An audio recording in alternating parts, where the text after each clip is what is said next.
Bem-vindo ao canal Correia Lima, né?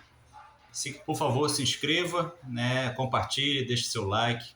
Hoje nós vamos falar algumas coisas que eu anotei aqui, como ganhar dinheiro em obras públicas, tá? Então eu vou dar algumas dicas aqui para quem quiser começar a participar de licitação, como ganhar dinheiro, tá? Primeira coisa é você ter que ter mais ou menos 3 meses de capital de giro, seja capital da empresa ou através de empréstimo. Tá? Por que eu preciso desses 3 meses? Você vai trabalhar durante 30 dias, né? Depois você vai entregar a sua medição para o fiscal. O fiscal ele vai ter mais ou menos 15 dias ali para analisar a sua medição e liberar a sua nota fiscal.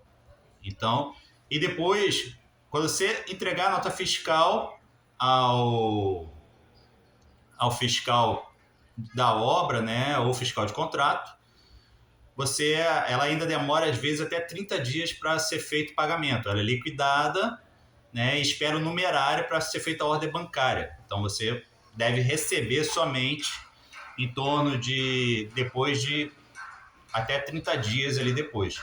Então isso dá aproximadamente 3 meses. Então é importante que durante você for analisar o cronograma de uma obra, né, que você for pegar, você analise ela e verifique o cronograma de desembolso dela, né? E que você tenha caixa para 3 meses para aguentar aquela obra para a sua empresa não passar por dificuldades financeiras. A única observação é se a obra for virar o ano, né? Se for virar de dezembro para o próximo ano. O que acontece? A maioria do ano financeiro ele vai até mais ou menos ali 15 de dezembro, que vai ser o último dia de você entrar com a nota fiscal para receber ainda no ano corrente. Depois do dia 15, aproximadamente, 15 ou 20, né, eu aconselho o pessoal a entregar a última nota fiscal até dia 15 de dezembro, né, que é mais certo você receber ainda o pagamento no próprio ano. Então é interessante que você feche sua medição em novembro, né, faça a memória de cálculo ali na primeira quinzena de dezembro e entre com a nota fiscal até dia 15. Ok? Depois disso, ela ali deve ser paga ali. Se a nota fiscal entrar depois do dia 15, ela vai entrar em resto a pagar não processado. Não, processado, né? Desculpa. Então ela deve receber ali provavelmente final de janeiro, fevereiro. Mas se não, o numerário ele só começa a chegar, na maioria das vezes, em fevereiro e março. Então você vai ficar dezembro, janeiro, fevereiro, só deve receber em março aquilo.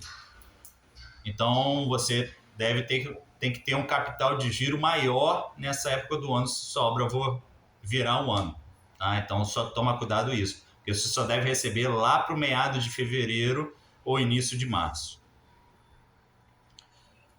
A segunda dica que eu dou é você adiantar a obra o máximo possível. Por quê? A administração local, pelo TCU, pela cartilha de orçamento TCU, né, ela fala que a administração local ela tem que ser paga proporcional à sua execução da sua obra. Então, se você antecipar a obra, fizer 100% da obra, você vai receber 100% da administração local, mesmo que seja num tempo menor do que estava previsto inicialmente. Então, o projetista ele prevê lá 12 meses de obra, ele coloca 12 meses de administração local. O acórdão fala que o máximo de administração local para a obra de edificações é 8,87% do orçamento. Então, normalmente é em torno disso o valor da administração local do seu orçamento. Então, vamos dizer, se você acabar em 10 meses, você ainda vai receber aqueles 2 meses que estavam previstos inicialmente na sua planilha. Então, por isso que agilizar a obra, né, contratar pessoas que vão tocar sua obra, né, um engenheiro bom, um mestre de obra encarregado, né, contratar às vezes por empreitada e não por diária, porque às vezes a gente sabe que diária, infelizmente, o funcionário tende a trabalhar mais devagar. Então, o bizu é antecipar ao máximo aí, ou diminuir o tempo e antecipar a sua obra, tá?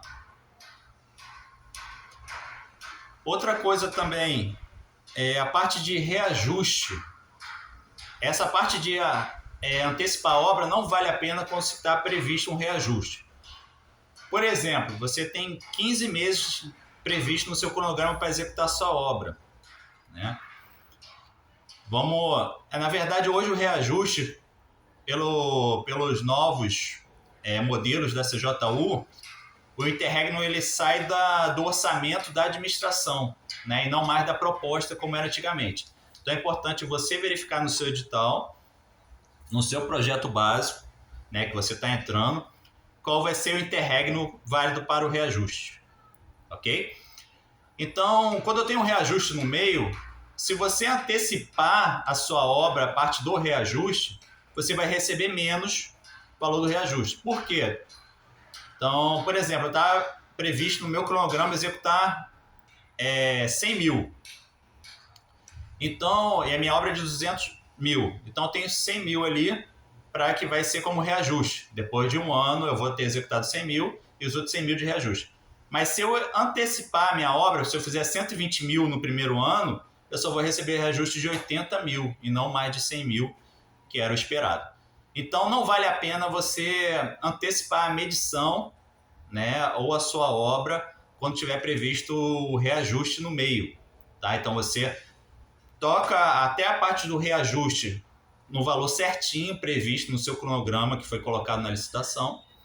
Depois, sim, vale a pena você antecipar a obra para ganhar a administração local. Então, você ganha duas vezes, o reajuste integral e você vai ganhar também, se antecipando aquela obra depois do reajuste, do último reajuste. Então, se a obra for 3 anos, 2 anos e meio, você vai fazer o primeiro ano certinho, o segundo ano certinho, aí você antecipa no terceiro ano. Entendeu? Outra coisa também, né, cuidado com a execução da curva A. Tá? Então, isso serve para os fiscais de contratos e tal. Então, é muita observação. A curva A, depois eu vou explicar em outro vídeo, para você não ter retrabalho e não ter perda na sua obra. Então, é interessante você se antecipar ali e tomar cuidado na hora da execução e dos insumos da curva A, ok? Para você não ter que refazer aquilo e ter uma perda na sua obra. Uma outra dica importante é você analisar sempre a sua obra como um todo, pensar lá na frente e já conversar com o fiscal problemas de aditivo para a sua obra não paralisar e você ter um prejuízo ali, né, pagando o funcionário, pagando o canteiro de obra que não vai ser aditivado na maioria das vezes. Então é interessante você se antecipar a aditivos e solicitar o mais rápido possível, né? De preferência, se a sua obra for contratada projeto executivo, evite iniciar a obra sem ser feito o aditivo completo daquela obra, com base nos projetos executivos que você for entregar. É importante ser feito isso para você evitar uma paralisação e ter um problema. Você pode até iniciar a obra se aqueles serviços não impactarem o aditivo. É importante ter ciência que nenhum serviço pode ser feito sem ter uma aprovação, né, formal, através de aditivo. Então, é serviço que eu falo extra, né, o orçamento inicialmente contratado. Tá, pessoal? Então, essas aí são as dicas aí. Mais uma dica que eu lembrei aqui. Teve uma obra que eu vi, né, da curva A. Era uma obra de um hangar, tá? Uma empresa, ela tinha o planejamento dela inicial. Tinha duas obras, né, bem parecidas, uma do lado da outra. Uma começou da forma natural, então faziam infraestrutura, tal, a superestrutura e depois a cobertura toda metálica.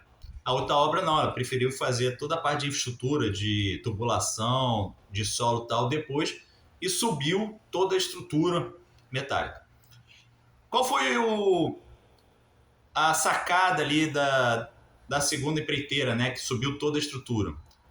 Porque naquele momento, aquela estrutura metálica ela representava às vezes 40% da minha obra, em termos financeiros. Então ela se capitalizou toda no início para depois, mesmo que ela tivesse um pouco mais de retrabalho, aquele retrabalho não ia causar problema financeiro para ela. Entendeu? Então é também importante saber se tem algum item muito relevante que vale a pena você executar antes, se capitalizar naquela obra para depois tocar a obra com tranquilidade. Tá? Então, por isso que a análise do orçamento é primordial, ok? Então tá, pessoal, esse é mais um vídeo. Se puder deixar seu like aí, puder compartilhar, eu agradeço. Grande abraço a todos.